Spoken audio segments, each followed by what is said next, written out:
이에 느부갓네살 왕이 엎드려 다니엘에게 절하고 명하여 예물과 향품을 그에게 주게 하니라.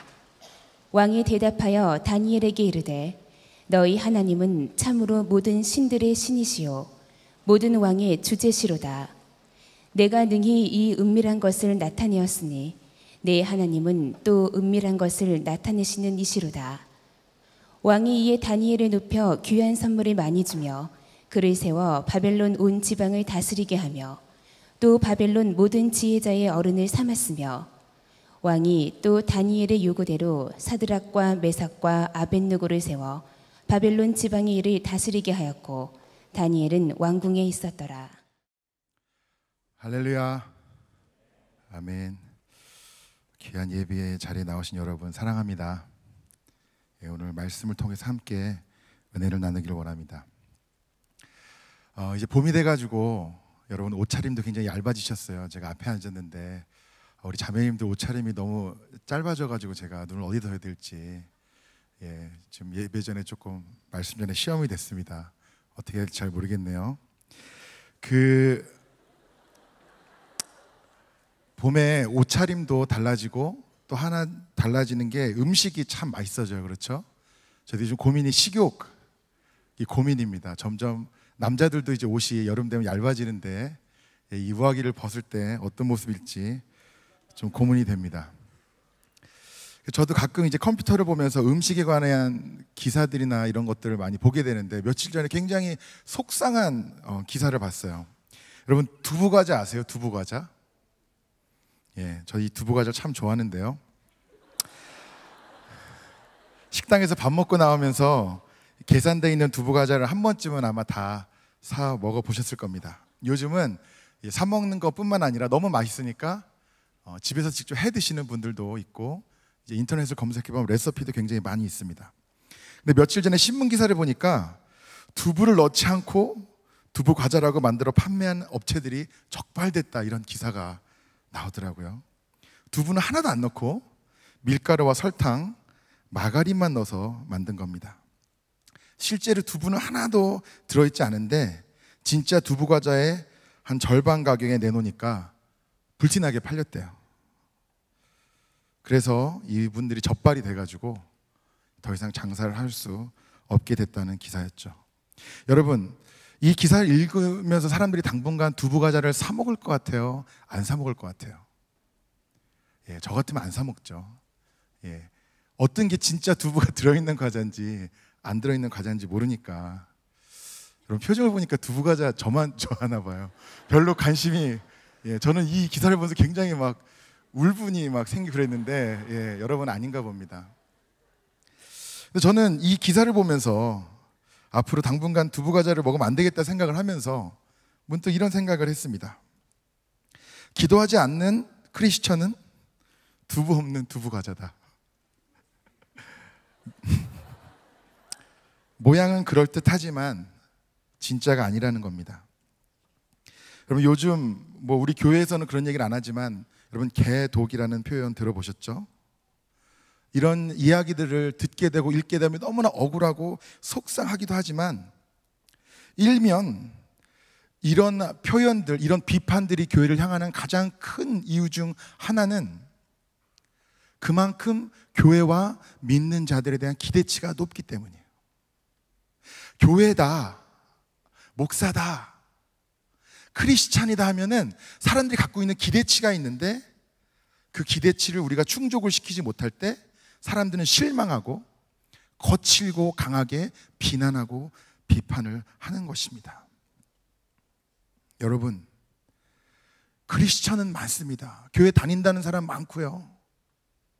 물으면은 하나님을 믿는다는 사람들은 많은데 어찌 보면은 기도하는 사람들은 너무나 적은 게 아닌가 생각을 합니다. 우스갯소리처럼 얘기했지만 두부가 없는 두부 과자는 두부 과자가 아닌 것처럼 기도하지 않는 크리스천은 정말 믿는 자인가 우리가 물어볼 필요가 있는 것이죠.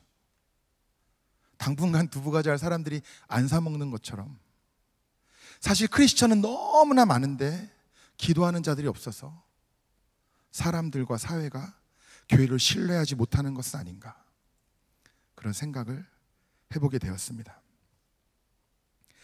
얼마 전에 아이를 학교에 데려다 주면서 도서실 벽에 붙어있는 동시를 하나 읽게 되었습니다. 확실히 기억나진 않지만 대충 이런 내용이었어요. 참새는 좋겠다. 짹 소리만 내면 되니까. 아침에 일어나서도 인사로 짹, 학교에 가서 친구들과도 짹, 무엇보다 시험 볼 때가 제일 좋겠다. 답안지에다 다 짹짹이라고만 쓰면 되니까. 참새는 참 좋겠다. 대충 이런 내용이었어요. 여러분 부러우세요? 참새가? 우리 옆에 있는 분들에게 한번 짹짹 인사해 보실까요? 예. 여러분, 하나님이 인간을 창조하시고 또 다른 피조물과 다르게 언어를 주신 이유가 뭘까요? 이 동시에서처럼 다른 동물들과 마찬가지로 그저 단순한 소리로 의사소통을 하고 자신을 표현할 수도 있었을 텐데 이렇게 복잡하고 다양한 언어를 우리에게 하나님이 주신 이유가 뭐라고 생각하십니까? 저는 이 시를 읽으면서 문득 그런 생각을 했어요. 저는 그것이 기도 때문이라고 생각을 합니다. 다른 동물들도요, 다 혀가 있고 입술이 있습니다. 또 입이 있어요. 근데 왜 인간만 언어를 구사하게 하는 것일까요? 주님을 찬양하기 위해? 맞죠. 우리는 주님을 찬양하기 위해 만들어진 존재입니다. 여러분 그렇게 믿으세요? 아멘. 하나님은 우리를 창조하실 때 하나님을 찬양하도록 모든 피조물을 만드셨어요. 근데 인간만 그렇게 만드신 게 아니라 만물을 다 주님을 찬양하도록 만드셨습니다. 다니엘 3장 57절에 주님께서 만드신 만물이여 주님을 찬미하여라. 주님께 지극한 영광과 영원한 찬양을 드려라. 참새도 인간도 다 하나님을 찬양하도록 하나님이 만드셨는데, 그러나 인간만이 언어를 가지고 기도로 주님 앞에 나아갈 수 있는 것입니다. 여러 가지 다른 이유도 될 수 있겠지만 왜 우리에게는 언어가 있을까? 왜 우리에게는 입이 있고 말을 할 수 있을까? 그것은 다른 모든 피조물들과 비교했을 때 하나님이 우리에게 주신 특권이 바로 하나님께 기도하는 것이죠. 여러분, 그래도 참새가 부러우십니까? 참새는 기도 안 해도 되니까 여러분 참새가 되고 싶으세요? 기도는요, 하나님이 우리에게 주신 특권입니다. 그 특권을 누리고 살아가시길 바랍니다. 오늘 여러분과 나눌 말씀의 내용은 다니엘입니다. 사실은 다니엘 전체를 2장 전체를 좀 함께 읽고 싶었는데 여러분 너무 힘들어 하실까 봐 결론 부분만 함께 나눴습니다. 여러분, 꿈하면 성공해서 떠오르는 사람이 누구예요? 꿈. 또 꿈을 해몽하는 거? 네? 요셉. 그렇죠. 여기서 요셉이라고 대답을 해주셔야 됩니다. 똑똑하신 분들은 지금 벌써 다니엘, 오늘 본문이 다니엘이니까 다니엘이라고 말씀하시는 분들도 있는데 요셉이죠. 어릴 적부터 요셉은 꿈을 꾸었고 또 어려움과 여건 가운데서도 그 꿈을 놓지 않았습니다. 또 바로의 꿈을 해몽함으로써 그는 애굽의 총리 대신이 되고 또 자신의 가족뿐만 아니라 수많은 민족들의 생명을 구하는 하나님의 역사에 쓰임을 받게 되죠. 그런데요, 다니엘도 꿈을 많이 꾸었습니다. 좀 더 정확하게 말하면 환상을 봤죠. 다니엘이 보니 환상에 대해서는 아마 좀 자세하게 우리가 이야기를 나눌 기회가 또 있을 것 같습니다. 오늘 말씀에서 우리가 나누고자 하는 것은 그가 느부갓네살 왕의 꿈을 해몽하는 내용입니다. 사실 어떤 면에서 다니엘은 요셉보다도 훨씬 더 대단한 사람입니다. 요셉은 바로의 꿈 내용을 듣고 해몽을 했습니다. 그렇죠? 그 꿈풀이를 했어요. 근데 느부갓네살 왕은 뭘 요구했냐? 꿈 내용부터 얘기하라는 거예요. 꿈을 얘기해주고 그 꿈을 해몽하라는 게 아니라 꿈도 기억이 안 나니까 꿈도 얘기하고 그 꿈에 대한 풀이도 이 느부갓네살 왕은 요구를 했습니다. 그리고 그 요구를 들어줬던 사람이 바로 다니엘이라는 것이죠. 느부갓네살 왕이 다스린 지 2년 되던 해에 그가 꿈을 꿉니다. 그리고 오늘 성경에서 2장을 보면은 그 꿈으로 인해 그는 잠을 이루지 못했다고 그렇게 이야기를 합니다. 계속 잠을 설치는 거예요. 꿈의 내용은 기억이 안 나는데 꿈이 뭔가 불길하고 찝찝하고 그랬던 거예요. 그러니까 이 왕이 모든 박수와 술객과 점쟁이 또 갈대아 술사들을 다 불러라고 명령을 해서 왕 앞에 세웁니다. 그리고 그들에게 말합니다. 내가 꿈을 꾸고 그 꿈을 알고자 하여 마음이 번민하니 이 꿈의 내용을 알려주고 또 그 꿈을 풀이해달라 이렇게 요구를 합니다. 그러자 이 갈대아 술사들이 이렇게 말합니다. 그 꿈을 종들에게 이르시면 우리가 해석하여 드리겠나이다. 무슨 얘기입니까? 꿈을 우리가 얼마든지 해석해 줄 수 있는데 내용만 얘기해 주십시오. 그러면 바로 해석을 해드리겠습니다. 여러분, 이 다니엘서를 읽어보시면 아시겠지만 이 느부갓네살 왕이요, 성격이 보통이 아닙니다. 저랑 좀 비슷한 거예요. 성격이 좀 급하고 약간 괴팍합니다. 첫 번째 얘기했을 때 분명히 자기는 꿈을 기억을 못한다고 얘기했는데 이 술사들이 꿈 내용을 얘기해 주면 풀어준다니까 이 왕이 뭐라 그러는지 아십니까? 다시 똑같은 얘기를 합니다. 너희들이 만일 그 꿈과 해석을 말해주지 못하면 너희 몸을 쪼갤 것이며 너희 집을 거름더미로 만들 것이요. 한 번 얘기했는데 이 사람들이 못 풀겠다고 하니까 다시 한 번 얘기하는데 내 꿈을 풀어주고 내 꿈의 내용을 이야기하고 풀어주지 못하면 너도 산산조각 낼 거고 너의 가정을, 너의 집안들을 다 거름덩이로 만들어 버리실 거예요. 여러분, 거름덩이로 만들겠다는 게 무슨 얘기예요? 다 주겠다는 얘기예요. 요셉이랑은 비교도 안 됩니다. 요셉은 꿈 내용 얘기해주고 막 아름답잖아요. 여기는 살벌합니다, 내용이. 지금 꿈을 대답을 못하면은 자신도 쪼개지고 가족이 다 죽게 생겼어요, 처참하게. 근데 이 술사들도 제가 보니까 보통이 아니에요. 똑같은 얘기를 또 합니다. 꿈을, 내용을 얘기해주면 자기들이 얼마든지 해석을 할 수 있다는 거예요. 그러니까 이 왕이, 이 느부갓네살 왕이 일단은 꿈 내용만이라도 먼저 얘기를 해봐라. 그 내용을 내가 듣고 니네가 해석할 수 있는지 없는지 내가 판단할 테니까 꿈 내용부터 얘기해봐라 그랬더니 이 사람들도 제가 보니까 제정신이 아니에요. 이때부터 뭐라 그러냐면 세상 어떤 왕도 이런 요구는 안 한다는 거예요. 2장 10절에 보면은 세상 어떤 왕도 이런 요구를 하지 않고 이 꿈의 내용을 알아맞히고 이 꿈을 해설할 수 있는 사람은 인간의 몸을 입지 않은 신들 뿐입니다. 이렇게 이야기를 해요. 자, 이 느부갓네살 왕이 성격이 보통이 아닌데 지금 이미 못 맞히면 너도 죽이고 너네 가정을 다 멸하겠다고 이야기했는데 이 사람들이 못하겠다는 정도가 아니라 이런 이상한 질문을 하는 왕이 정상이 아니라고 사실은 이야기한 거잖아요. 그러니까 뭐라 그럽니까? 바벨론의 모든 지혜자를 다 죽이라 이렇게 명령을 합니다. 순간 말 한마디로 바벨론에 있는 모든 지혜자들을 다 죽이라고 그래요. 화 날 만큼 난 거죠. 그때 왕의 근위 대장인 아리옥이라는 사람이 바벨론의 지혜자들을 죽이러 나가고 그러다가 누굴 만납니까? 다니엘을 만나요. 이게 다니엘이 총명한 사람이었습니다. 명철과 슬기로운 말로 이 아리옥에게 어떤 경위로 이렇게 사람을 죽이려고 하는지 묻습니다. 그리고 자초지종을 다니엘이 알게 돼요. 그리고 그는 즉시 왕 앞으로 나아가서 이야기를 합니다. 제가 그 꿈을 알려드리고 해석해 드릴 테니까 시간을 달라고 이렇게 왕에게 요구를 합니다. 저는 이 말씀을 읽으면서 여러 가지 생각이 들었어요. 와, 정말 이 느부갓네살 이 왕이 성격이 보통이 아니구나 이런 생각도 들고 이 갈대아 술사들도 정상이 아니구나 이런 생각이 드는데 정말 제일 정상이 아닌 사람이 다니엘이에요. 분위기가 느껴지잖아요. 지금 이 아리옥이라는 사람은 전국에 있는 모든 지혜자들을 다 죽이려고 지금 시작하려고 딱 서 있는 사람인데 자기가 왕을 찾아가서 내가 꿈을 풀이할 테니 시간을 달라고 요구하는 사람이 제일 정상이 아닌 거죠. 지금 이 상황에서.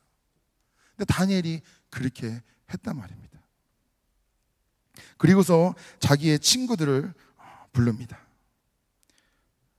하나냐와 미사엘과 아사랴에게 그 일을 알리고 2장 18절에 이렇게 얘기합니다. 하늘에 계신 하나님이 이 은밀한 일에 대하여 불쌍히 여기사 다니엘과 친구들이 바벨론의 다른 지혜자들과 함께 죽임을 당하지 않게 하시기를 그들로 하여금 구하게 하니라.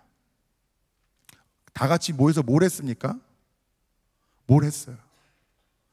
죽임을 당하지 않도록 뭘 했습니까? 네? 좀 크게 한번 말씀해 주시면 안 될까요? 뭘 했습니까? 기도를 했어요. 기도를 했는데 여러분, 이 18절이 사실 오늘 말씀에서 저에게 가장 도전이 되는 부분입니다. 왜 그렇습니까? 사실은 다니엘과 그 친구들과 그 민족들만 구원을 받아도 되는데 모든 지혜자들과 함께 죽임을 당하지 않도록 그들이 구했다고 오늘 말씀에서 나옵니다. 여러분, 이제 나중에 3장, 4장 넘어가면요, 이 살려준 이 중보를 통해서 살게 된 이 사람들이 이 세 친구를 뜨거운 풀무에 넣도록 종용하고요, 계속 다니엘과 친구들을 공격하고 괴롭힐 사람들이에요. 이렇게 중보해서 구해줬다고 해서 정신 차리고 변화되는 사람들이 아닙니다. 그럼에도 불구하고 다니엘과 그 친구들은 그들을 위해서 함께 중보했습니다. 그리고 밤에 은밀한 것이 환상으로 다니엘에게 나타나서 하나님이 그 꿈의 내용과 그 의미를 다 보여주셨습니다. 그리고 다니엘은 왕 앞에 나아가서 그 꿈을 해몽을 합니다. 그 꿈은 대략 이런 내용이었습니다. 꿈속에서 어떤 신상이 왕 앞에 섰는데 크고 광채가 매우 찬란하고 또 모양이 심히 두려웠다고 합니다. 여러분, 저는 그렇게 생기진 않았지만 한번 저를 보면서 상상을 해보세요. 광채가 찬란하고 두렵게 생긴 사람이었어요. 근데 이 머리는 금으로 만들어져 있고 이 가슴과 팔은 은으로 만들어져 있고 배와 넓적다리는 노스로 만들어져 있고 그리고 종아리는 쇠로 만들어져 있고 발은 흙과 쇠가 섞여져 있는 그런 모습으로 이 신상이 서 있었어요. 근데 신상이라도 표현하고 다니엘 2장 32절에서는 이것을 우상이라고 부르기도 합니다. 그러면서 다니엘이 이 왕에게 이야기합니다. 37절에서 왕이여, 왕은 여러 왕들 중에 왕이시라. 하늘의 하나님이 나라와 권세와 능력과 영광을 왕에게 주셨고 사람들과 듬짓음과 공중의 새들 어느 곳에 있는 것을 막론하고 그것들을 왕의 손에 넘기사 다 다스리게 하셨으니 왕은 곧 그 금머리니이다. 제가 볼 땐 이 말을 들었을 때 왕이 너무 기분이 좋았어요. 모든 것을 다스리게 하나님이 해주셨고 왕이 뭐라고요? 금머리. 근데 그 뒤 내용이 사실은 중요한 거예요. 갑자기 어떤 돌이 산에서 나와가지고 이 모든 것을 다 무너뜨렸어요. 다 나라를 상징하는데 물론 이 금머리가 가장 위대한 나라이고 그만 못한 나라들이 있고 뭐 쇠처럼 강한 나라도 있고 여러 가지 설명이 있는데 가장 중요한 것은 이 모든 것들이 다 무너진다는 거예요. 그리고 영원히 무너지지 않는 나라가 세워질 거라는 거죠. 그게 뭡니까? 하나님의 나라이죠. 메시아에 대한 예언으로 우리가 또 받을 수도 있는 말씀이에요. 근데 제가 볼 때 이 느부갓네살 왕은 그 부분만 기억났어요. 이 금머리가 왕입니다. 여러분, 이걸 어떻게 알까요? 3장에 가면은 금신상을 만들어요. 바로 3장에 가면은 자신의 모습을 한 금신상을 만들고 절하게 해서 친구들이 절 안 하다가 뜨거운 불풀무에 들어가게 되는 거예요. 근데 중요한 것은 우리가 오늘 함께 나눈 말씀입니다. 46절부터 보면 이에 느부갓네살 왕이 엎드려 다니엘에게 절하고 명하여 예물과 향품을 그에게 주게 하니라. 여러분, 이 말씀을 내용을 이야기하면서 대충 이 왕이 어떤 성격인지 여러분 좀 느껴지시지 않나요? 보통 성격이 아닌데다가 그 권세가 보통이 아니에요. 말 한마디면은 전국에 있는 모든 지혜자들을 즉시 다 죽일 수 있는 권세를 갖고 있는 사람입니다. 아무리 다니엘의 꿈풀이가 대단했던들 엎드려 다니엘에게 절하는 것은 제정신으로 할 수 있는 일이 아니에요. 주님이 하신 거죠. 또 왕이 계속 이어서 얘기합니다. 다니엘에게 이르되 너희 하나님은 참으로 모든 신들의 신이요 모든 왕의 주제시로다. 내가 능히 이 은밀한 것을 나타내었으니 내 하나님은 또 은밀한 것을 나타내시는 이시로다. 다니엘이 믿는 왕이, 믿는 하나님이 모든 신들의 신이라고 또 이 느부갓네살 왕이 고백을 하는 거예요. 이 당시에는요, 왕이 곧 신이었습니다. 여러분 아시죠? 왕이 곧 신이었던 시대였어요. 왕이 자기가 정복한 하찮은 민족의 신을 신 중의 신이라고 이야기할 수는 없는 것입니다. 어떻게 그게 가능합니까? 주님이 하셨다고밖에 우리가 이해할 수 없는 거예요. 정말 놀라운 것은 이 말씀을 묵상하면서 정말 느부갓네살 왕이 주님을 영접하고 변화됐느냐? 그럼 그렇지도 않아요. 말씀드린 것처럼 곧바로 3장에 가서 그는 자신을 빼닮은 금신상을 만들고 모든 백성이 그 금신상에게 절하도록 그렇게 명령을 합니다. 오늘 말씀을 통해서 우리가 붙잡고 나아가야 할 것은, 그러나 다니엘과 같은 기도를 우리가 해야 한다는 것이죠. 다니엘처럼 기도하면은 모든 영광을 하나님께 돌리는 것에 오히려 집착을 하게 됩니다. 2장 18절에 오직 은밀한 것을 나타내실 이는 하늘에 계신 하나님이시라. 그가 느부갓네살 왕에게 후일에 될 일을 알게 하셨나이다. 모든 사람들이 죽을 뻔한 상황에서, 이 해몽을 통해서 사람들을 살리니 극적인 상황에서 그는 누구에게 영광을 돌립니까? 하나님에게 영광을 돌립니다. 자신이 똑똑하고 잘나서가 아니라 하나님이 알게 하셨다는 것이죠. 모든 영광을 하나님께 돌립니다. 저는 이 말씀을 묵상하고 다니엘의 기도를 보면서 사실은 좀 열등감이 들었어요. 다니엘은 너무나 완벽한 거예요. 읽어보시면요, 원래 다니엘은 똑똑했어요. 그래서 택함을 받아서 고등교육을 받고 항상 또 기도했어요. 근데 정말 눈에 들어오는 것은 힘들 때만 기도했던 것도 아니고, 그렇다고 풍족할 때만 기도했던 것도 아니라는 겁니다. 여러분, 다니엘서를 쭉 읽다 보면은 다니엘이 세상적인 표현으로 잘 풀릴 때가 있어요. 막 사자굴에서 무사히 나왔을 때, 또 오늘 같은 상황에서 다니엘은 왕의 신임을 얻고 권세를 얻을 때가 있었고, 또 다니엘 말씀 그대로 사자굴에 빠졌을 때도 있었어요. 또 여러분, 다니엘의 과거사를 한번 생각해 보세요. 다니엘은 포로였습니다. 여러분, 성경을 읽을 때 다니엘의 가족에 대해서 언급된 게 있나요? 없어요. 모르긴 몰라도 아마 가족 중에 죽은 사람도 많이 있을 겁니다. 아니면 헤어져서 소식을 모르는 사람들도 많이 있었을 거예요. 여러분, 선택받아서 왕에게 뭐 귀한 음식도 먹으라고 막 대접하려고 그러고, 또 높은 관직을 주고 나라를 다스리게 했으니까 축복받은 거 아니냐. 그럴 수도 있고 그렇지 않을 수도 있습니다. 여러분, 요셉은 어땠을까요? 요셉은 총리 대신이 되었는데 그는 총리 대신이 되어서 재물과 권세를 얻어서 항상 행복했을까요? 모르긴 몰라도 형들에게 배신당한 거, 죽임당할 뻔했던 것들, 또 억울한 누명을 써가지고 감옥에 들어갔던 일들, 아마 모두가 다 기억에 늘 났을 겁니다. 다니엘은 어땠을까요?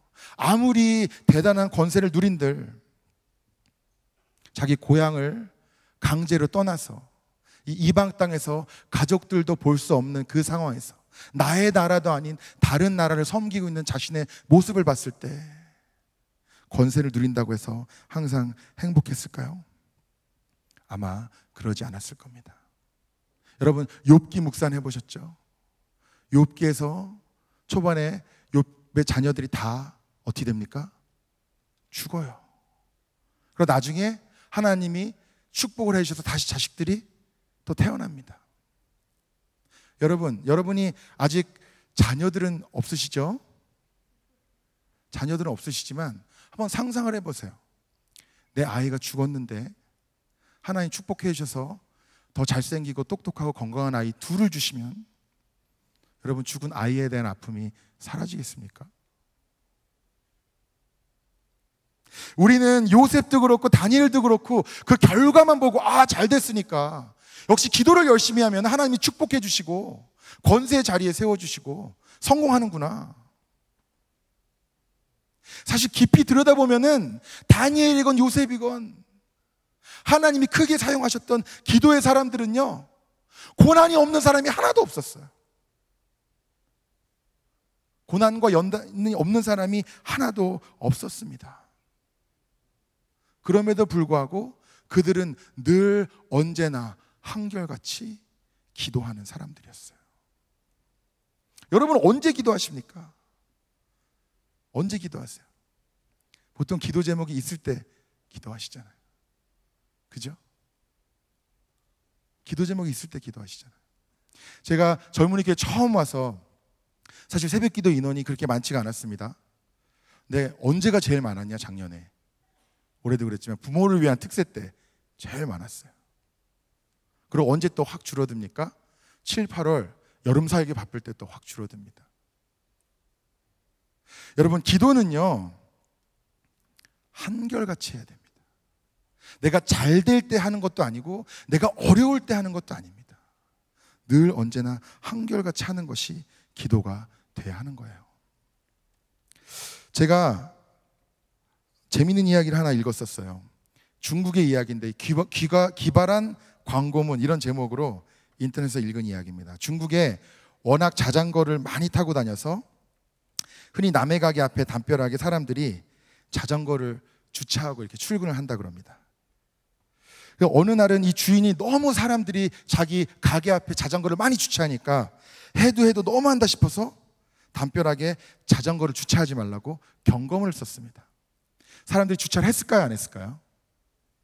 그래도 아랑곳 않고 계속 주차해요. 막 어떤 협박을 쓰고 막 어떤 험한 말을 써도 사람들이 아랑곳 않고 자전거를 계속 주차하는 거예요. 어느 날 국리라던 주인이 기발한 아이디어가 떠올라서 어떤 글귀를 벽에다 썼는데 그 이후로 단 한 명도 그 벽에다가 자전거를 주차하지 않았다고 합니다. 뭐라고 썼을까요? 여러분 같은 뭐라고 쓰시겠어요? 이렇게 썼답니다. 자전거를 공짜로 드립니다. 아무나 가져가세요. 예, 지금 안 오신 분들은 지금 졸고 계셨던 겁니다. 예.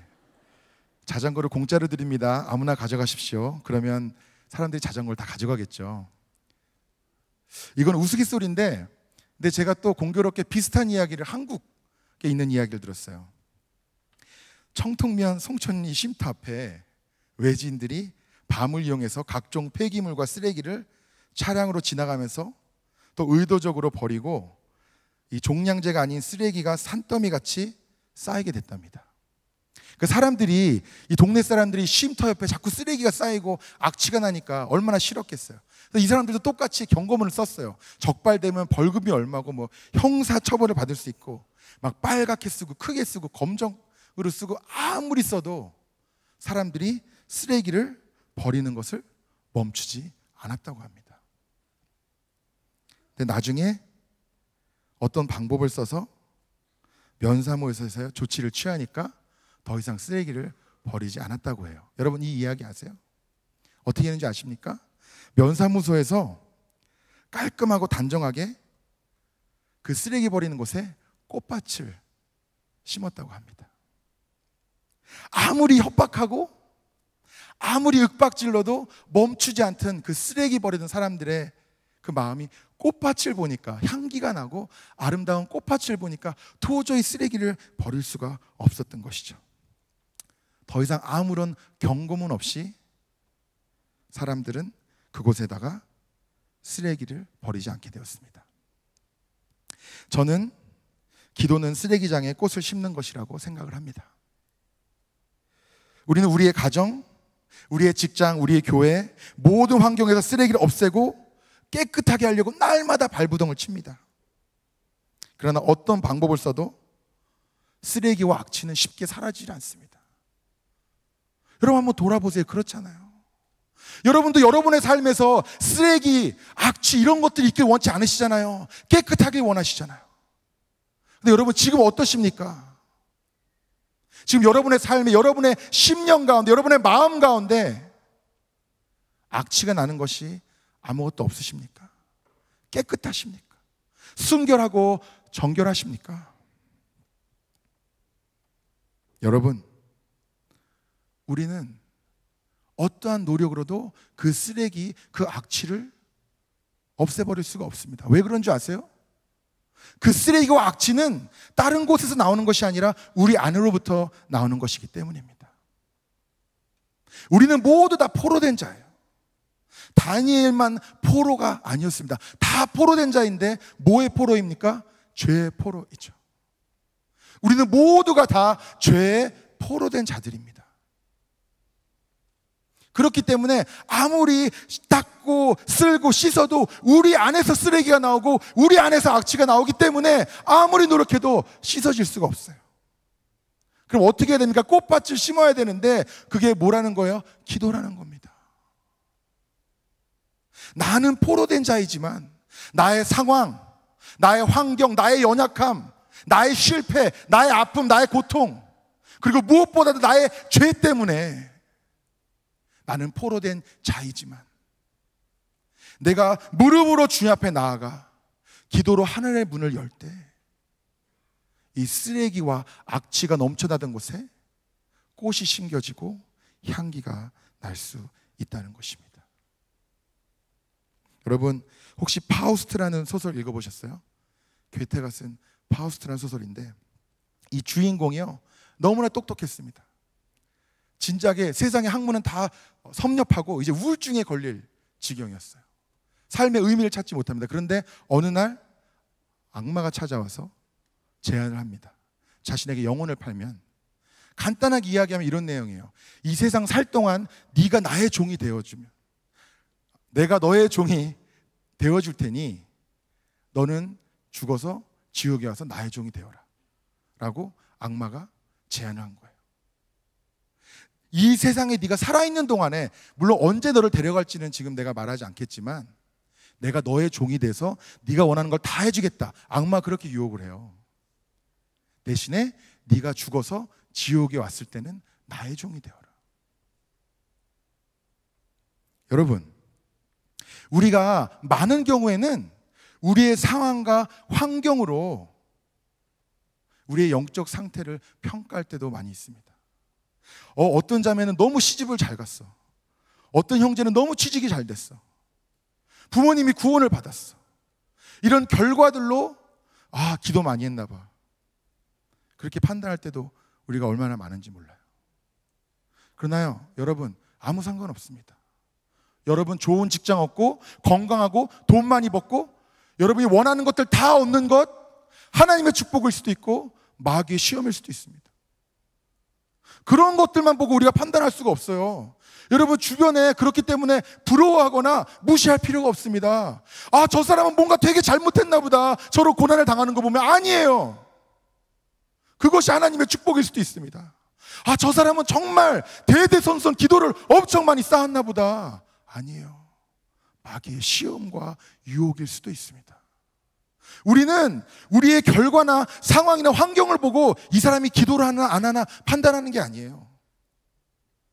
우리가 볼 것은 단 하나입니다. 이 사람이 정말 기도를 하고 있는가, 하고 있지 않은가. 세상의 눈으로 판단하고 아무리 봤을 때 그것이 화려하고 찬란할지라도 기도가 없는 삶의 자리는 시궁창입니다. 쓰레기장이 악취가 납니다. 세상의 눈으로 봤을 때 아무리 냄새나고 초라하고 볼품 없어도 그것에 상관없이 날마다 무릎으로 주님 앞에 나아가 주님의 마음을 붙잡고 기도하는 자의 삶에는 나에게는 어떤 선한 것도 없고 능력도 없지만 그 기도의 응답과 능력으로 말미암아 꽃밭이 심겨진다는 겁니다. 여러분, 기도하고 계십니까? 혹시 기도를 너무나 많이 했는데 아직까지도 응답이 없다고 하나님의 능력을 의심하거나 제한하고 있지는 않으십니까? 우리가 뭔데 감히 하나님의 능력을 제한합니까? 여러분 기도하고 계십니까? 혹시 해도 그만 안 해도 그만이라고 생각하십니까? 아니면 보세요, 이렇게 나는 기도 안 해도 일 잘 풀립니다. 직장도 잘 구했고 이렇게 모든 게 다 잘 돼요. 행복해요. 이 정도면 만족합니다. 기도 안 해도 돼요 라고 생각하는 분들도 혹시 있으십니까? 여러분 영의 눈이 열리시기를 소망합니다. 영의 눈으로 보십시오. 정말 내가 서 있는 이 자리가 향기로운 꽃밭인지 세상 것에 찌들고 타락한 시궁창인지 쓰레기장인지 여러분 분별하시기 바랍니다. 기도는 해도 되고 안 해도 되는 것이 아니에요. 기도는 하면 좋고 안 해도 괜찮은 것이 아닙니다. 여러분 안에 어떤 선한 것이 있으십니까? 여러분 안에 무슨 능력으로 여러분의 삶을 아름답게 가꿔가실 수 있습니까? 여러분 안에 아무것도 없습니다. 오직 기도로 주님의 능력과 은혜가 부어질 때 여러분의 삶은 하늘의 문이 열리고 주님의 은혜가 부어짐으로 말미암아 아름답게 될 줄 믿습니다.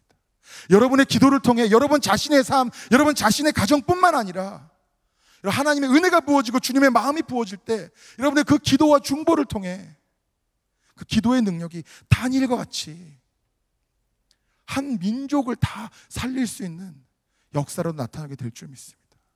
여러분 다니엘서를 읽어보세요. 끝까지 다니엘은 중보합니다.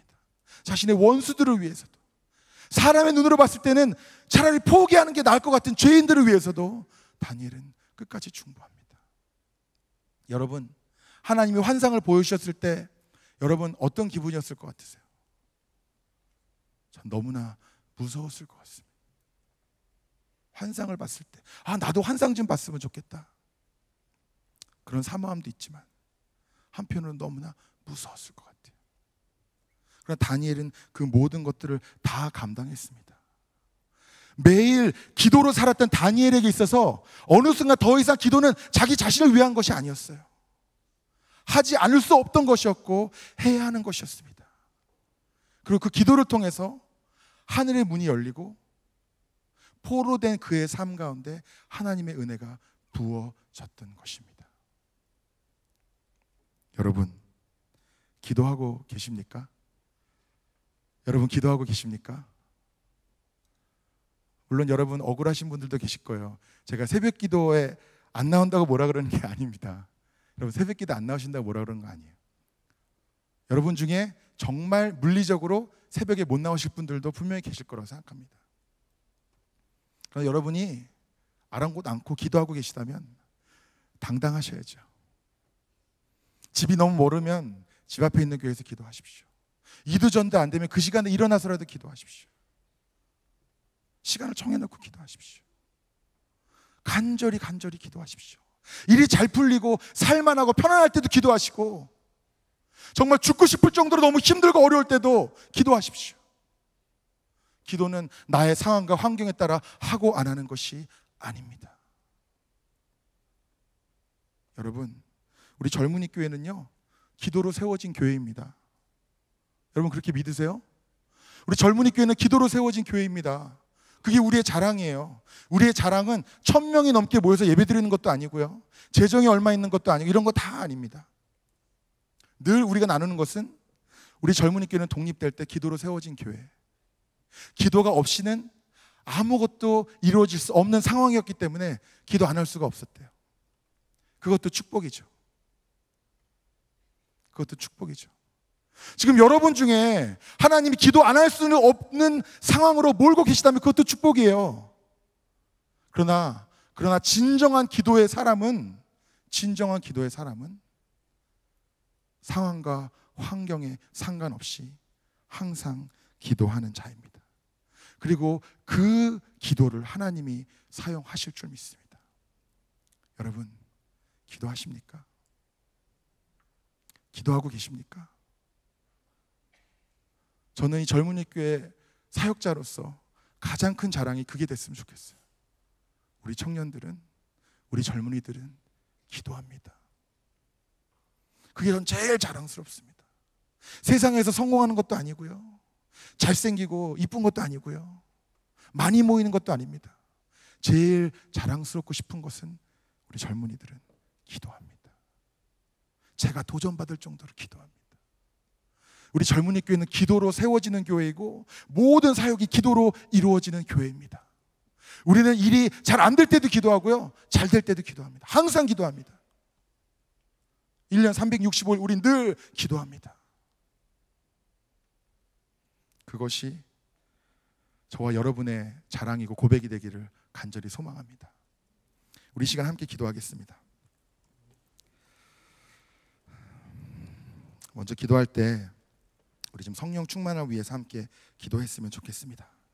주님, 이 시간 하늘문에 여시고 저 주님의 은혜를 부어주시옵소서. 성령 충만함을 부어주셔서 주님, 나의 판단과 나의 생각을 다 내려놓고 오직 주님이 이끄신 대로 나아가는 우리의 삶, 또 기도가 되기를 원합니다. 우리를 붙잡아 주시옵소서. 우리 다 같이 기도하시겠습니다. 은혜가 풍성하신 하나님 아버지, 이 시간 성령을 부어주시기를 간절히 원합니다. 아버지여, 나의 상황 가운데 나의 영혼을 열어주시옵시고, 아버지여, 내 안에 어떤 선한 것도 없음을 깨닫게 하여 주시옵소서. 성령을 부어주시고 나를 덮어주시고 아버지여, 적셔주셔서 이제는 성령 충만한 가운데 이끌리는 귀한 삶이 되게 하여 주시옵소서. 아버지, 나의 의지로는 나의 능력으로는 아무것도 할 수 없음을 고백합니다. 아버지, 이 시간 주님을 붙잡고 나아가오니 아버지, 성령 충만함으로 나를 세워주시옵시고 이 젊은이 교회 가운데 성령을 부어주셔서 아버지, 성령이 이끄신 대로 함께 부르짖고 간구하고 중보하는 교회로 아버지 세워주시기를 이 시간 간절히 구합니다. 아버지, 기도의 능력이 나타나기를 원합니다. 기도의 은혜가 부어지기를 원합니다. 기도가 아니고선 그 어떤 것으로도 아버지 감당할 수 없는 아버지 사명과 사역들이 되기를 원할 때 아버지, 시간 우리를 붙잡아 주시옵시고 아버지여, 성령 충만함을 부어 주시옵소서. 붙잡힌 바 되어 오직 순종하며 이끄신 대로 나아갈 수 있도록 아버지, 우리를 인도하여 주시옵소서. 이 시간 주님이 역사하시기를 원합니다. 이끄시기를 원합니다. 아버지여, 모든 것 주님께 맡기며 나아갈 때 주님 능히 하실 줄 믿습니다. 아버지, 무릎으로 주님 앞에 나아가 간구하기를 원할 때 먼저 우리를 붙잡아 주시옵소서. 아버지, 붙잡아 주시옵소서. 성령을 부어 주시옵시고 아버지, 한 사람 한 사람을 안수하여 주시사 성령 충만함으로 나아가는 우리 젊은이 교회가 될 수 있도록 주님이 인도하여 주시옵소서. 인도하여 주시기를 원합니다. 우리 계속해서 기도할 때 이 시간 중보하기를 원합니다. 우리가 여러 가지 제목으로 중보하고 있습니다. 우리 나라와 민족을 위해서, 또 통일을 위해서, 선교 완성을 위해서, 또 우리 교회의 부흥을 위해서 날마다 모여서 기도하고 있습니다. 그러나 우리가 이 시간 구할 때 담대함으로 구하기를 원합니다. 우리의 상황과 환경 가운데 밀려서 두려움으로 부르짖는 것이 아니라 기도의 능력을 붙잡고 또 전능하신 하나님의 그 권능과 우리를 향하신 하나님은 그 사랑을 붙잡고 간절히 부르짖기를 원합니다. 주님, 주님의 뜻이 이루어질 줄 믿습니다. 주님의 교회를 다시 일으켜 세우실 줄 믿습니다. 주님, 반드시 통일을 이루실 줄 믿습니다. 반드시 성교 완성이 이루어질 줄 믿습니다. 우리 이 시간 믿음으로 다 같이 중보하시겠습니다. 은혜가 풍성하신 하나님 아버지, 이 시간 믿음으로 구하고 선포합니다. 아버지, 주님의 교회를 다시 일으켜 세워 주시옵소서. 한국교회가 부흥케 하여 주시옵소서. 회복시켜 주시옵소서. 기도가 일어나게 하여 주시옵시고 주님의 생명이신 말씀으로 다시 부흥되게 하여 주시옵시고 아버지, 이제 나의 외식하는 자들과 아버지, 외형을 구하는 자들이 아니라 아버지, 날마다 무릎으로 주 앞에 나아가 기도하는 자들이 일어나게 하여 주실 줄 믿습니다. 아버지여, 주님의 섭리 안에서 어떤 상황 가운데 있을지라도 반드시 통일을 이루실 줄 믿습니다. 아버지여, 어떤 상황 가운데 있을지라도 아버지, 주님의 뜻이 반드시 이루실 줄 믿습니다. 아버지여, 선교를 이루실 줄 믿습니다. 모든 선교사님들을 축복하여 주시고 힘과 능력을 주셔서 아버지, 모든 사역과 모든 선교에 기름 부어주셔서 마음들을 열어주시고 복음을 영접하게 하여 주시고 아버지여, 동행하여 주시고 눈동자같이 지켜주시고 아버지, 주님의 뜻이 이루어지게 하여 주시옵소서. 주님이 능히 하실 줄 믿습니다. 주님의 권능과 아버지, 주님의 한없는 그 사랑으로 덮어주시고 적셔주시옵소서. 십자가의 능력이 나타나게 하여 주시옵소서. 보혈로 모든 땅이 적셔지게 하여 주시옵시고 하나님의 뜻이 온전히 이루어지는 역사가 있게 하여 주시옵소서. 믿음으로 선포합니다. 아버지, 이루어 주시옵소서. 역사하여 주시옵소서.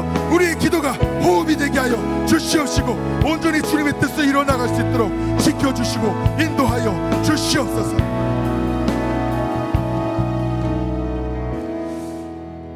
사랑과 은혜가 풍성하신 하나님 아버지, 저희 안에 있는 더러운 죄악을 보게 하여 주시옵소서. 내 안에 어떤 선한 것도 없음을 깨닫게 하여 주시옵소서. 나의 삶 가운데 향기로울 수 있는 것은 오직 주님의 은혜뿐임을 고백합니다. 나의 상황과 환경에 따라 낙심하지도 않게 하여 주시옵시고 나태해지지도 않게 하여 주시옵시고 오직 한결같이 무릎으로 주의 앞에 나아가 나의 기도가 호흡이 되게 하여 주시옵소서. 내가 어떤 상황 가운데 있을지라도 나의 기도로 말미암아 하늘 문이 열리고 주님의 은혜가 부어지는 역사가 있게 하여 주시옵소서. 나의 모든 삶의 자리와 나의 가정과 나의 직장과 내가 서 있는 모든 그곳, 어떤 고통과 포로된 것 같은 압박과 고난이 닥쳐올지라도 하늘을 바라보며 믿음으로 부르짖어 주님의 은혜가 부어지는 역사가 있게 하여 주시옵소서. 믿음으로 선포합니다. 주 예수 그리스도의 이름으로 기도드리옵나이다. 아멘.